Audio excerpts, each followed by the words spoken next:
that good days are ahead. This year is the year of atonement for the evildoers, be it the Palestinian Authority, the Hashemite Kingdom of Jordan, whatever's left of Hamas, Iran, and the 4 or 5 Arab countries that are desperate to support Iran. This is a year of atonement. Nobody's going to get spared. Mark my words. All right, but before you go, you didn't talk about Jordan. I know that you want to see a regime change there and you would like to be the head of it. Tell us more about that. Well, the bottom line is okay. Jordan, there is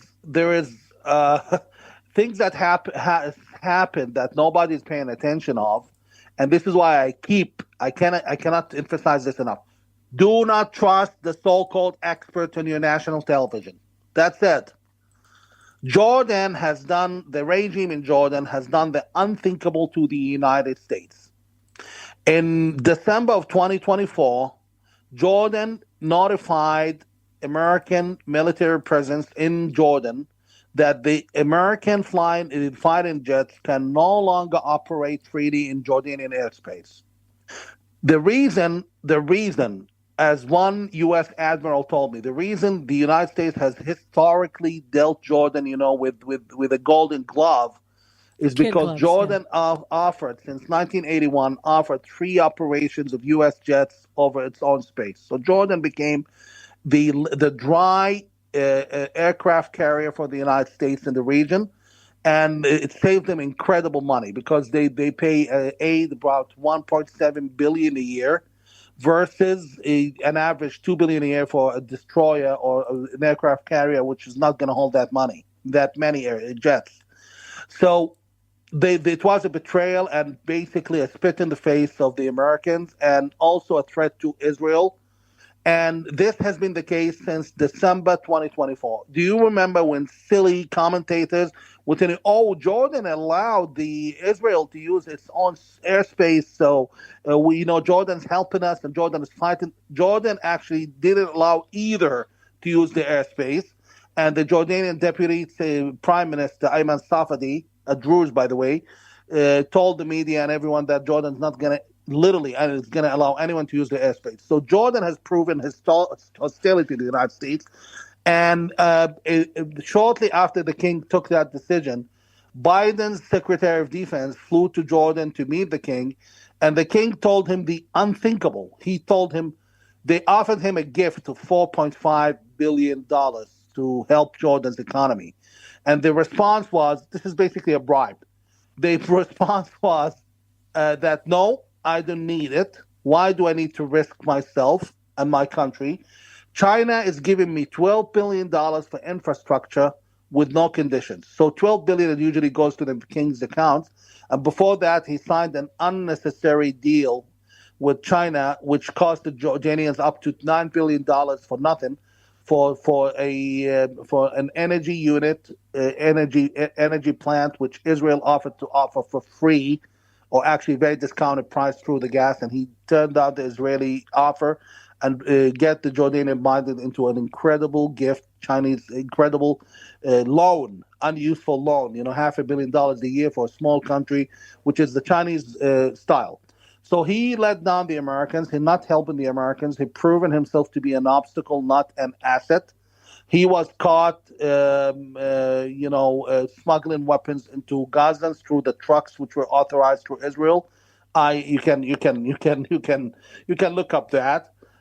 He has proven to be a threat to the Israeli borders. An active duty Israeli general who is a known rabbi in his own settlement. He's a rabbi. He told me in when we met um, last year. He told me personally and a group of people that Israel views Jordanian borders today as the most critically threatening borders Israel has. 4 attacks last year, 4 terror attacks on Israeli borders. All 4 carried by Jordanian soldiers. 2 were thwarted, and the perpetrators were killed by Israel inside on the Jordanian side, and 2 were successful, and both were the one successful by Jordanian soldiers, and the one who were not successful by a Jordanian soldier and a Jordanian intelligence officer. So it tells you what you are dealing with. Trump will never seek to topple the Hashemite regime. Trump will not touch the Hashemite regime. But please, people, read so you know where you're coming from. Read the newly released National Security Strategy by the White House. It's available online. And it says that they will not seek regime changes in the Middle East, but should regime changes happen, they will basically endorse them in what America's interest is about. Jordan's king, I personally have the popularity, the power, and the ability to mobilize the street, and have mobilized the street multiple times, all documented. At the same time, it will never happen until the Americans let go of him. So the Americans today are not holding tight to any fallen regimes in the Middle East. America thinks its own interest, and the Israelis know very well what a regime change in Jordan could bring if a secular is in power. As far as I'm concerned, wholly responsible for these words tomorrow while I'm in the office. It will bring recognizing our country for its demographic majority of West Bankers, people from the West Bank of the river, not the West Bank or Judea and Judea Samaria, Samaria. not Judea and Samaria. I'm talking about people coming from what's today's Israel, from the west side of the river.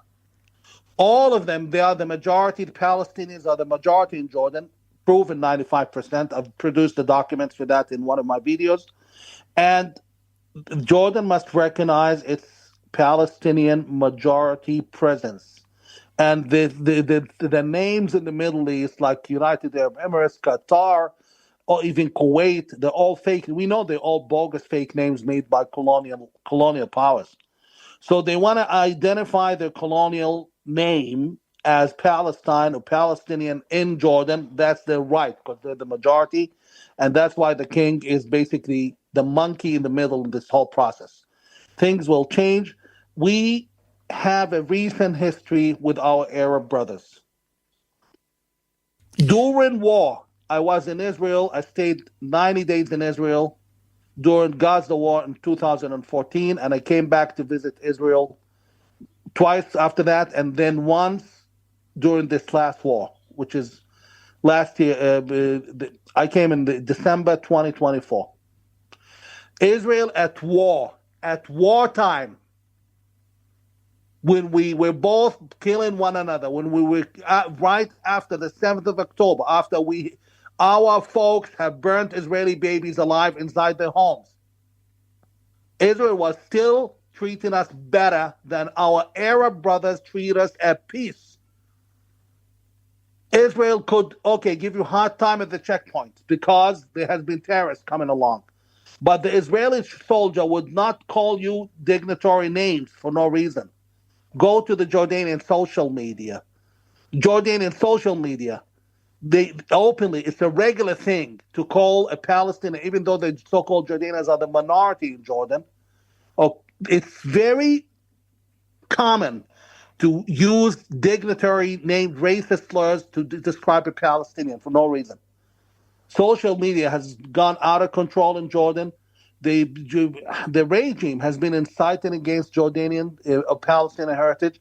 And there's a piece of information which most of you do not know.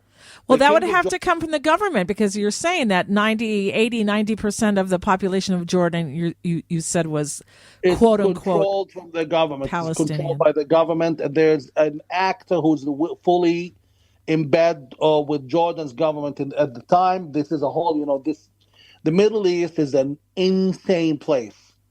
Our Arab mindset, I know Palestinians are not Arabs by any chance, but fine, you can call us Arabs. Okay, our Arab mindset, the region's mindset is insane. The biggest accomplice with the Hashemite regime on everything, Tamar, everything. The biggest Arab accomplice is the United Arab Emirates. This is why the United Arab Emirates, they have even thought something called twinning of both regimes. And this is where, some, I would call fools think the United Arab Emirates is Israel's best friend. No, United Arab Emirates is not Israel's best friend. No Arab country is friends with Israel. And no Arab country is a friend within any other country. It's all about their interest, and it's a dog-eat-dog world. And for now, may the best man win. And I don't think any of the Arab regimes at present are capable of handling the region, except for that young man in Saudi Arabia, Mohammed bin Salman. Only smart guy, but he's navigating a very difficult terrain in his country. So let's hope for the best, inshallah. Let us hope for the best. Thank you so much, Mudar Zahran, for coming on, and we will leave a link for your social media for people to be able to follow you. Thank you. Okay, shalom. Thank you, Tamar. Be Thank well. you. Bye bye. Bye bye.